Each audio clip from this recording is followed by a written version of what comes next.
Okay, I've got about 5 minutes of footage, so I'm going to tell you about my quick drive in the 2025 McLaren Artura Spider. McLaren had a hard time with the launch of the original Artura. It was delayed and software issues plagued the first cars. They were unreliable and had a bunch of issues. McLaren swears that the software issues are all taken care of, and I'm certainly interested to hear how that goes. But for 2025, they did a mild refresh. It's got an additional 19 horsepower, retuned dampers, a new exhaust, new electrical architecture, and some revision to the aero. And boy, my hair is in my face. Sorry about that. You'll have to look pretty closely to see these changes, but let's take the car for a drive.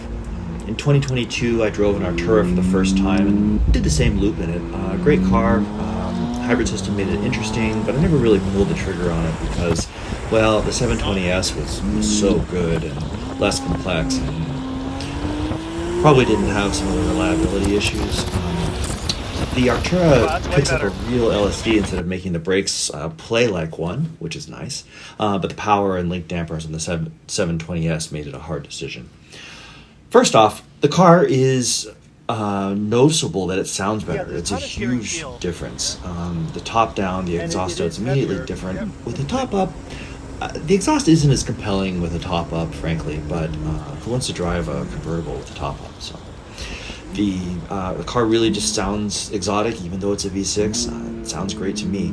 The damper tuning is really, really good. Comfort mode is genuinely comfortable, and track mode is stiff, but it's not really harsh. It actually rides better than my 992 GT3 ever did.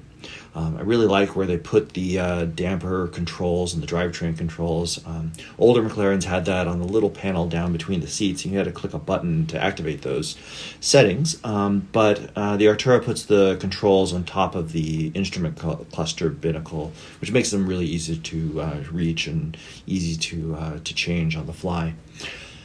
The cluster also moves with the steering wheel, so you can always have a clear view of it no matter where you have it adjusted, which is great. The transmission, as you can probably see by the video, is very responsive and easy to use. You can leave it in automatic mode and flip the paddle to take over, and it automatically switches back to automatic mode, or you can lock it into the manual mode pretty easily. The first thing you notice about the car when you go into a corner, though, is that it has a ton of steering feel. It's really good. And I think the 2025 might be better in that regard, which I was really surprised at. You can instantly tell what's going on with the front wheels, and you can get some kickback over bumps like a traditional hydraulic system. Feels really good and responsive, but McLaren is so dedicated to steering feel that it uses an electro-hydraulic rack. So there's a motor that drives a pump that drives the steering assist, rather than having an electric motor that actually does the assist work.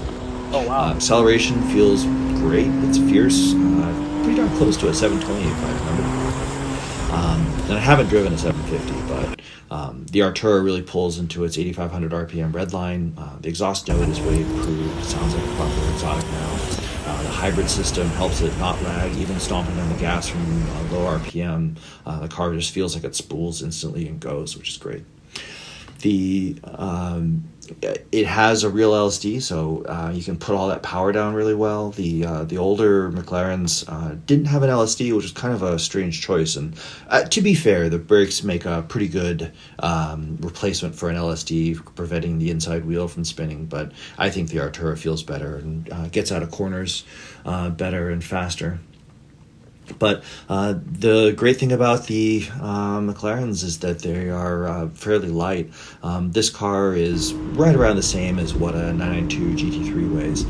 It's easy to place, nimble, and it's agile. Really fun to drive. I mean, I definitely had me kicking it a bit at times. Well, and it has an electric mode. You can drive the car as an electric car. It's not very fast. It can't go that far. Fully charged up, the electric mode, I think, gives you a little over 20 miles, 19 miles, something like that.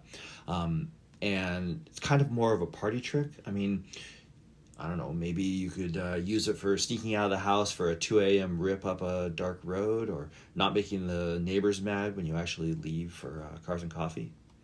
Nah, beats me.